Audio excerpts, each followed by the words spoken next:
Recording and preserving old stories.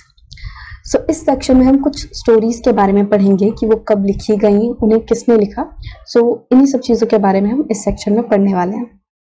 बहुत सारी ऐसे हिंदू रिलीजियस स्टोरीज थी जो सर्कुलेशन में थी, ठीक है। वो आज से बहुत साल पहले तक उनको लोग एक दूसरे को बताते थे, ठीक है। वो सर्कुलेशन में थी बट वो लिखित में नहीं थी।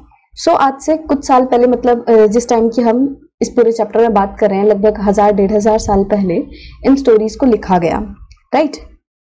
ऐसे ही एक स्टोरीज की बुक है, उसे पुराना कहते हैं, राइट। पुराण। तो पुराण का लिटरली मतलब क्या होता है? Old, right. पुराना।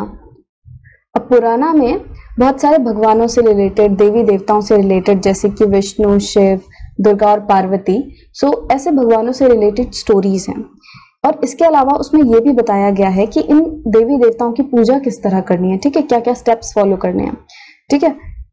एंड इस वर्ल्ड की क्रिएशन कैसे हुई, ये पूरे जो दुनिया है वो कैसे बनी, इसके बारे में भी लिखा हुआ है पुराणों में। एंड अबाउट द किंग्स, राजा महाराजाओं से रिलेटेड भी कहानियां पुराणों में मिलती हैं।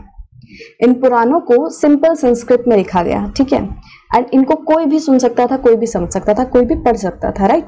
यहाँ तक कि जो औरतें थीं, जो शूद्रास थे, वो लोग भी इन कहानियों को, इन वर्सेस को सुन सकते थे। क्योंकि जो वेदास होते हैं उनको वुमेन एंड शूद्रास को पढ़ने के लिए अलाउ नहीं होता है, right. Women and Shudras could not study the Vedas, but talking about Puranas, तो वो लोग, वुमेन एंड शूद्रास भी पुराणास को पढ़ सकते थे, सुन सकते थे।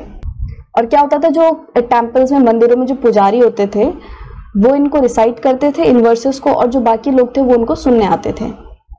ऐसे ही दो बहुत बड़े संस्कृत एपिक्स हैं, महाभारत एंड रामायण। तो इसके बारे में तो हम सब ने सुना है, ये बहुत ही ज्यादा फेमस हैं। महाभारत जो है वो एक लड़ाई के बारे में है, एक बैटल के बारे में है, जो कि कौरव एंड पांडवास के बीच में हुई थी। एंड कौरव एंड पांडवास जो थे वो कजिन्स ही थे। अब ये लड़ाई लड़ी किस लिए जा रही थी? ये कुरु जो राज्य था, जिसकी कैपिटल हस्तिनापुर थी, तो इस पर कब्जा करने के लिए ये लड़ाई लड़ी जा रही थी, ठीक है। कुरुस पे कब्जा करने के लिए, कंट्रोल करने के लिए। अब वैसे तो ये स्टोरी बहुत पुरानी है, बट इसे आज से लगभग 1500 ईयर्स पहले लिखा गया, ठीक है। उससे पहले ये लिखित में नहीं थी। अब पुराण एंड महाभारत दोनों को ही किसने लिखा है? व्यास ने लिखा है। एंड भगवत गीता, जिसके बारे में हमने चैप्टर 9 में भी पढ़ा था, जिसमें कृष्ण जी जो है वो अर्जुन को उपदेश देते हैं, तो जो भगवत गीता है वो भी महाभारत का एक पार्ट है, right. Now talking about Ramayana, it is a story about Ram, ठीक है। राम कौन थे? वो कौशल्य राज्य के प्रिंस थे, ठीक है। बट जैसा कि हम सबको पता है कि इनको 14 साल का वनवास पर भेज दिया गया था। He was sent into exile. Exile मतलब क्या होता है कि जब किसी को उसके देश से बाहर निकाल दिया जाता है, उसको बाहर रहने के लिए कहा जाता है। एंड बाद में जो राम जी की वाइफ होती है सीता, तो उनको रावण जो है, जो कि लंका का राजा है, वो उठा के ले जाता है। एंड बाद में राम जी को रावण से लड़ना पड़ता है उनको वापस लाने के लिए, सीता को वापस लाने के लिए।